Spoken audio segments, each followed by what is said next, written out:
บ่ดีจะอยู่ตรงนี้เพื่อรอให้น้องเห็นใจกันสิทางกันตาย้อนน้องบ่หาอยากสิถามน้องเบิ่งคักได้บ่น้องคันอ้ายตายสิให้นำบ่ยามตายพ่อบอกบ่คนดีอยากสิถามน้องเบิ่งอีหลี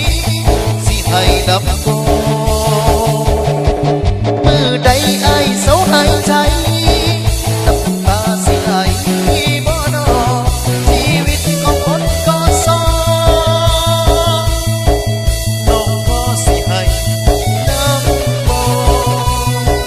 ชีวิตผู้ชายก็รอน้องพอสิให้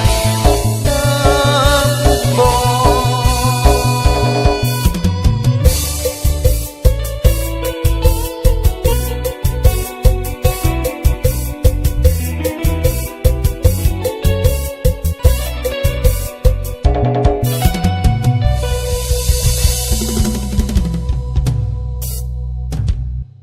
ตรงนี้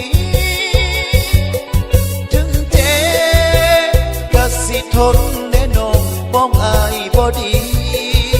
จะอยู่ตรงนี้เพื่อรอให้น้องเห็นใจ